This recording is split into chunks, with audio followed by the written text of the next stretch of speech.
म्हज्या भयणीनो आनी भावनो, सांत आगुस्तिनान खूब अणभव आपलेपणाचे घेतल्या उपरांत ताका शिकींक कळून आयलें की आमचें भितरलें जिवीत केन्नाच सुखी हिंचेच वस्तून आसचें ना, हिंच्याच मनशान पर्यंत आसचें ना, फकत देवानूच. कित्याक आमी देवासून आयिल्ले आहा, आमी देवा सारकीं आसा आनी देवा सोबेंच आमकां शांती मेळटली, दुसऱ्या सून न्हय. आतां एक मासळी म्हणनाय तूं, ताका तर आमी उदकांत ती भायर काडीत जाल्यार ताच्यान जिवंक जायना, ताका परतून उदकांत घालूंक जाय. तेच भाशेन आमी वयर भोंवतात आनी आमकां तर उदकांत घालीत आमी मोत्तेल्या.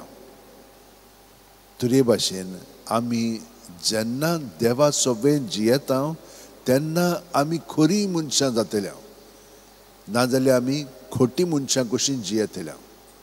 हें मनांत दवरया, कित्याक आयज आमकां देवाच्या उतरान हें सगळें शिकयलेलें आसा. पयलें वयलें म्हणजे कितें? देवा सोबें आमचें आसप, ताका आमी मोग म्हणटा. देव आमचे सोबें सदांच आसा, पूण जेन्ना आमी देवा सोबें आसता तेन्ना आमी कितें करूंक लागता? देवा सारकी आमी एकामेकाचो मोग करूंक लागता. कित्याक आमी देवाचे कुडीचे सांदे.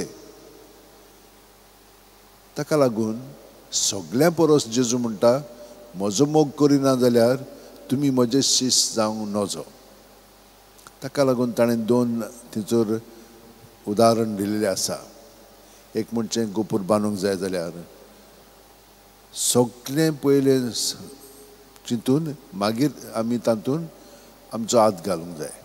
तेच भाशेन एक फावज दुसऱ्या फावजी विरुद्ध वचोंक जाय जाल्यार ताणें बरे भाशेन अदमास करूंक जाय म्हणून सांगलां. म्हणजे कितें? आमी तो जेजूचो पाट लाव करता जाल्यार हे मनांत दवरया, सगळें आमी सोडून दवरूंक जाय आनी ताचो पाट लाव करूंक जाय. कित्याक ताका आमी मेळ्ळें की ना बाकीचें सगळें सोंपें जावंक लागता, कित्याक तो आमकां सगळें फावो पळय तें दिता. हे भाशेन आमचें जिवीत जिवच्याक ताचेच कडेन आमी आदार मागया. आनी थोडो वेळ आतां आमी ओगेपणांत रावया, आमचे हात अशें उंटेन दवरया, दोळे बंद करया.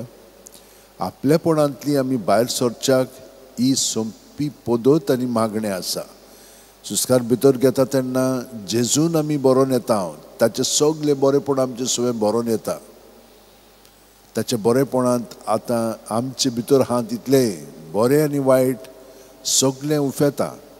हें ताच्या नांवांत आतां भायर काडया, जेजू जेजू जेजू म्हणून सगळें बरें वायट कितें आहा तितलें भायर काडया ताच्या नांवांत.